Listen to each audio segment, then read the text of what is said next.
ছোটবেলাটা খুব হাসি খুশি কেটেছিল। কোনোদিনও অভাব, অভিযোগ, দুঃখ, কষ্ট যেন বুঝতেই পারিনি। কিন্তু আমার ছোট্ট বুবলা এই জিনিসটা বুঝেছিল, সেটা আমি আজকে জানতে পারলাম।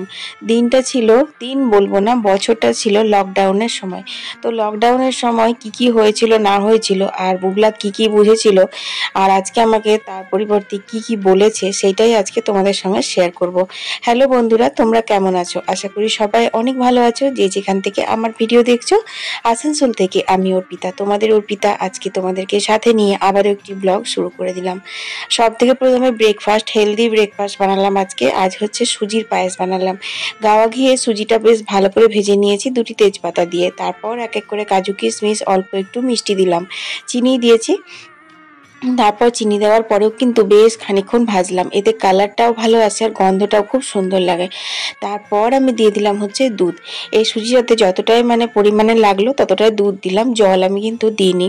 তো এইভাবে যদি সুজির পায়েস বলো বা সুজির হালুয়া বলো তোমরা করে খাও বা বাচ্চাদেরকে খাওয়াও, তাহলে কিন্তু ভীষণই হেলদি হবে। তো চলো, এটা আমার বাচ্চা খায় না, আমার বুবলা কিন্তু এইসব জিনিস খায় না। দুধ জাতীয় কোনো জিনিস বানালে পরে ওকে কিছুতেই আমি খাওয়াতে পারি না। তো যাই হোক, এখন আমি এটা বুবলার বাবার জন্য টিফিন বানিয়েছিলাম, তো সেটাই আমি ওকে এখন দিয়ে দিচ্ছি। আজকে একটু বেরোবো জানো তো, তাই তাড়াতাড়ি করে না ঘরের কাজ, রান্না বান্না সমস্ত ভাবছি সেরে নেব।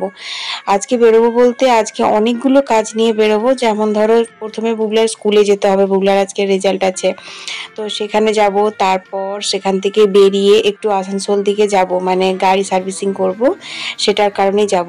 তো তাড়াতাড়ি রান্না বসিয়েছি, ওদিকে আলু পোস্ত হয়ে গেছে, ভাত হয়ে গেছে। তো বাঙালিদের তো জানোই, ডাল ভাত পোস্ত হলো আর কিছুই লাগেই না। তো সেই রকমই আর কি। তবে আজকে শুধু ডাল ভাত পোস্ত না, এখানে হবে হচ্ছে আজকে মাংস। তো এটা তোমার ছাগলের মাংস না, এটা হচ্ছে ছাগলের মাথার মাংস। তো দেখো, এখানে আমি কেটে নিয়েছি, পেঁয়াজ রসুন মশলাটাও করেছি, আর সর্ষের তেলে আলুগুলো লাল লাল করে ভাজছি। গোটা মাথা ছিল বুঝলে, বাড়িতেই কাটা হলো। ভেবেছিলাম তোমাদের সাথে একটু শেয়ার করব, কিন্তু ইউটিউব বলো ফেসবুক বলো কখন যে কিসে কপিরাইট দিয়ে দিচ্ছে কিছু বুঝতেই পারছি না, সে কারণে আর কাটাটা রেকর্ডিং করিনি। তো আর অতটা সময়ও ছিল না, ঘরের কাজগুলো সারছিলাম। তো আলুগুলো ভেজে তুলে নিয়েছি, সেই তেলেই দেখো পেঁয়াজগুলো এখন ভাজতে বসিয়ে দিয়েছি। তো এই মাংস কিন্তু খুব খেতে টেস্টি হবে, তুমি পাতলা করে করবে তবে যে। তো রান্নাটা খুব বেশি রিচ করব না, মোটামুটি 1.5 কিলো মতো মাংস আছে, দেখতেই পাচ্ছ। তো অল্প একটুখানি আদা, জিরে, ধনে, শুকনো লঙ্কা এটা ওদিকে ভিজিয়ে রেখেছি বাটিতে, কারণ গুঁড়ো মশলাগুলো যদি ভিজিয়ে না রাখা হয় না, তো দেখবে পুড়ে যায়, ভালো করে কষানো যায় না। তো যা একটু লোম টোম ছিল ভালো করে বেছিয়ে নিলাম। এদিকে দেখো পেঁয়াজটাও সুন্দর করে ভাজা হয়ে গেছে। তারপর দিয়ে দিলাম হচ্ছে রসুন দেওয়ার পর এখানে গুঁড়ো মশলা যেটা ভিজিয়ে রেখেছিলাম সেটা দিয়ে দিলাম। এরপর এটা খুব ভালো করে কষাতে হবে। তো বন্ধুরা, তোমরা পাঁঠার মাংস খাও কিনা একটু কমেন্টে জানিও, আর কে কোথা থেকে আমার ভিডিওটা দেখছো সেটা কিন্তু অবশ্যই কমেন্টে লিখো। আর হ্যাঁ, তোমাদের কাছে অনেক ভালোবাসা পাচ্ছি আমি, ইউটিউব, ফেসবুক, ইনস্টাগ্রাম সবের থেকেই। তার জন্য তোমাদেরকে অনেক অনেক ধন্যবাদ, অনেক অনেক ভালোবাসা। তো এদিকে মশলাটা কষালাম, আর এদিকে দেখো মাংসটাতে একটু হলুদ মাখিয়ে নিচ্ছি। জানি না কেন, আমি দেখেছি ছাগলের যে কোনো মাংস মাটন বলো বা তোমার পাঁঠার মাংস বলো, একটু যদি কাঁচা সর্ষের তেল আর হলুদ যদি মাখিয়ে রাখো না, তাহলে পরে বেশ ভালো হয় খেতে, জানো তো। খেতে ভালো হয়, মাংসটা একদম ফ্রেশ থাকে। তো এখন তো বুঝতেই পারছো একটু ভ্যাপসা গরম টাইপের আছে, যদিও বাইরে মেঘ লাগিয়েছে, যখন তখন রোদ দিতে পারে আর যখন তখন বৃষ্টি দিতে পারে, এখনকার ওয়েদারের কোনো ভরসা নেই। তো সেই জন্যই আর কি। তো দেখো, এখন আমি মাংসটা দিয়ে কষিয়ে নিচ্ছি। আর আমার এই গ্যাসটা বড্ড নড়বড় করে, জানো তো। আর আজকে স্ট্যান্ডে মোবাইলটা রেখে তারপর তোমাদের সঙ্গে শেয়ার করার মতো হাতে সময় নেই। তো বাঁ হাতে মোবাইলটা নিয়ে রেকর্ডিং করছি আর ডান হাতে করে নাড়াচ্ছি, সেই কারণে খুব আস্তে আস্তে নাড়াচ্ছি। আর স্ট্যান্ডে যদি মোবাইলটা দিয়ে দিই তাহলে কি হয় যে সারাশি করে ধরে নিই কড়াটা, তারপর ভালো করে নাড়াতে পারি। এই তো। তো দেখো তো বন্ধুরা, আমার মাংসটা ঠিক কষানো হয়েছে, আমি না বুঝতেই পারছি না কষানো হয়েছে কিনা। মনে হচ্ছে ঠিকঠাক করে কষানো হচ্ছে, তাই না? তো কষাতে কষাতে দেখো এখন ভেজে রাখা আলুগুলোও দিয়ে দিলাম। তারপর আবারও একটু নাড়িয়ে চাড়িয়ে ভালো করে কষিয়ে নেব। চলো, কলের জল বন্ধ হয়ে গেছে, বাবারে বাবারে, তো এই প্রসাদি মাংস তো পাঁঠার মাংসতে একটু হালকা গন্ধ ওঠে, বুঝলে তো? সেই গন্ধটা আমাদের বাড়িতে কেউ পছন্দ করে না, কেউ বলতে বুগলা স্পেশালি একদমই পছন্দ করে না। তো সেই জন্য একটুখানি মিট মশলা আনালাম। মিট মশলাটা দিলে পরে গন্ধটা অনেকটা হয়ে যায়, মরে যায়। আর দেখো, ভাবলাম আজকে শুকাবে না, রোদ হবে না, বেশ ভালোই রোদটা হলো, ভালোই শুকাচ্ছে কাপড় জামা। তখনই রোদ তখনই বৃষ্টি, এই তো চলছে। তো তোমাদের প্রসাদী মাংস বললাম, তো সেক্ষেত্রে তোমরা হয়তো বুঝতে পারোনি আসলে কি বলতো, যে সচরাচর তো পাঠা এরকম কাটে না, ওই পুজোর মন্দির টন্দিরে যেখানে পাঠা বলি হয়, তো সেখানে বলি হয়েছিল, সেখান থেকে একটা মাথা কেনা হয়েছিল, এই আর কি। তো তারপর দেখো এখানে আমি মিট মশলাটা দিয়েও ভালো করে কষিয়ে নিচ্ছি। তো যতক্ষণ না মানে তেল ছেড়ে আসবে ততক্ষণ তো মাংস কষাতে হয়, তাই না? আজকে কি মাংস কষানোরই শুধু ব্লগ দেবো নাকি রে বাবা? কতক্ষণে যে এটা রান্না হবে আর কতক্ষণে যে আমি রেডি হয়ে বেরোবো সেই চিন্তা আমার মাথার মধ্যে বন বন করে ঘুরছে, বুঝলে? তো যাই হোক, আর কষাবো না, দেখো পুরোপুরি কষানো হয়ে গেছে। তারপর কুকারে দিয়ে দিয়েছি গরম জলের সঙ্গে মাংসটা, আর দুটো মাত্র সিটি। তো দেখো দুটো সিটি দেওয়াতেই কিরকম হয়েছে মাংসটা, এবার তোমরা বলো আমি মাংসটা ঠিকঠাক রান্না করেছি কি না। অল্প একটু কিন্তু ঘি আর গরম মশলাও দিয়েছিলাম, মানে গাওয়া ঘি আর গরম মশলা। খেতে যা ভালো হয়েছিল না, ঝোলটা কিন্তু খুব একটা মানে গাঢ়ও হয়নি, আবার একদম টেলটেলে ঝোল সেটাও হয়নি। তো কার কার লোভ লাগছে বন্ধুরা, চলে আসো অর্পিতার বাড়ি এরকম ভাবে কচি পাঠার ঝোল খেতে। একটা করে ভুলছি, বেরোলাম আবার ছাতা ভুলে গেছিলাম, এই যে ছাতাটা নিলাম, অনেক কাজ নিয়ে বেরোচ্ছি। টান টান করে রেডি হয়ে নিয়েছি, আর বুবলার সাথে আমি চলে যাচ্ছি তো স্কুলে। সবচেয়ে প্রথমে আমি বুবলার সঙ্গে স্কুলে যাব, আর স্কুলে গিয়ে ওর রেজাল্ট নেব, তারপর ম্যামের সাথে প্যারেন্টস টিচার মিটিং আছে, একটু কথাবার্তা বলবো ওইগুলো। তো জানো বন্ধুরা, এই যে রাস্তা দিয়ে আমরা যখন যাচ্ছি তখন বুবলা একটা অবাক করে মানে কথা বললো, মানে যে বছর লকডাউন হয়, করোনা ভাইরাস হয়, সেই বছর আমরা যে কি কষ্ট করেছিলাম না, সেটা শুধুমাত্র আমরাই জানি। তো বুবলার বয়স তখন হবে 9+।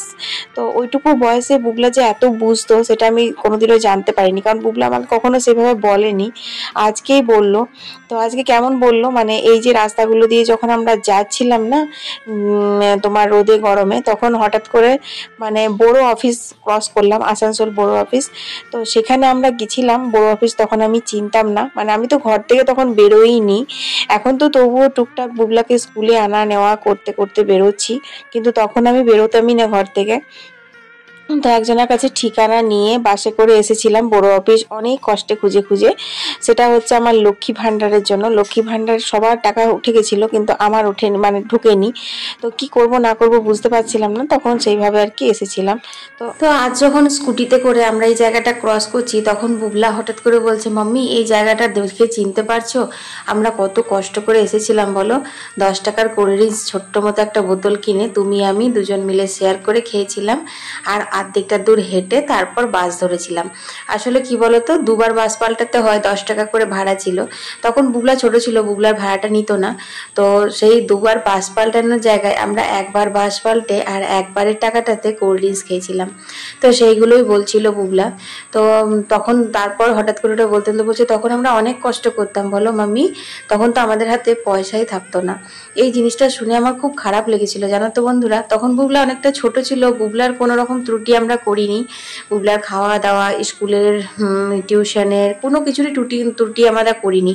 কিন্তু তখন লকডাউনের সময়তে ওদের তোমার চলছিল, অনলাইন ক্লাস হতো, অনলাইন পরীক্ষা হতো। তো অনলাইন পরীক্ষা হওয়ার পর কি করতো, প্রত্যেক দিনই কপিগুলো জমা দিতে যেতে হতো। তো বুবলাদের স্কুল আমাদের বাড়ি থেকে গেলেও না দুটো বাস পাল্টাতে হয়। 10 টাকা করে 20 টাকা লাগতো, মানে 20 40 টাকা লাগতো। তো সেইটা আমি মানে আমার কাছে তখন এমনই মানে সিচুয়েশন ছিল, মনে হতো কি দূর 40 টাকা খরচা করবো প্রত্যেক দিন, তার থেকে হেঁটে দিই। তো এতটা পথ আমি হেঁটে যেতাম আর হেঁটে আসতাম, কোনো কোনো সময় হয়তো একটা সাইড হাঁটতাম, একটা সাইড অটো টোটো করতাম। তো এইগুলো তো বুবলা আসলে পরে বুবলার সঙ্গে গল্প করতাম, বুবলা জানতে পারতো। তো সেগুলো মনে হয় বুবলা তখন খুব এফেক্ট পড়েছিল, তখন হয়তো বুঝতে পেরেছিল যে আমার মা খুব কষ্ট করছে। বুবলার বাবাকেও কিছুদিনের জন্য বাইরে কাজে যেতে হয়েছিল, যেহেতু এখানে ফ্যাক্টরিটা বন্ধ হয়ে গেছিল। তো বাইরে একটা অন্য ফ্যাক্টরিতে পাঠিয়েছিল বুবলা বাবাকে, তো বুবলা বাবাও সেখানে থাকতো। তো অনেক কষ্ট করেছিলাম জানো তো। তারপরে এই লক্ষ্মী ভান্ডারের জন্য যখন আমরা ফর্ম ফিল আপ করতে যাই, তখন ও কি ভিড় আর কি রোদ গরম, সেই হেঁটে হেঁটে যাওয়া, হেঁটে হেঁটে আসা। আর বুবলা তো আমার পিছু কখনোই ছাড়েনি, ছোটবেলা থেকেই ও আমার খুব নেওটা। তো ও আমার সাথে হেঁটে হেঁটে গিয়েছে, হেঁটে হেঁটে এসেছে। তো সেই কষ্টগুলো তখন তো চুপচাপ করেছে, চুপচাপ করেছে, কিন্তু ওগুলো ওর এফেক্ট পড়েছে, সেটা আজকে শুনে আমি বুঝতে পারলাম। তো খুব খারাপ লাগছিল আমার বুবলার মুখে কথাগুলো শুনে। যাই হোক, সময় পরিবর্তন হয়েছে, ভগবানের কাছে প্রার্থনা করি এরকম দিন যেন আর কখনো আমাদের দেখতে না হয়। স্পেশালি আমার বুবলাকে যেন কখনো দেখতে না হয়, বুবলা যেন অনেক ভালো থাকে আর সবাই যেন ভালো থাকে। খুব একটা বিশেষ রেকর্ডিং করিনি, খুব তাড়াহুড়োর মধ্যে দিনটা কাটিয়েছিলাম। তো যেটুকু মানে আজকের দিনের অভিজ্ঞতা হয়েছিল, মানে শুনে একটু অন্যরকম লেগেছিল, তাই তোমাদের সঙ্গে শেয়ার করলাম। সুখ দুঃখ সবটাই তোমাদের সঙ্গে ভাগ করতে খুব ভালো লাগে। তো চলো, সবাই ভালো থেকো, সুস্থ থেকো। কাল আবার একটা নতুন ভিডিও নিয়ে হাজির হয়ে যাব। আমি অর্পিতা, তোমাদের অর্পিতা। টাটা।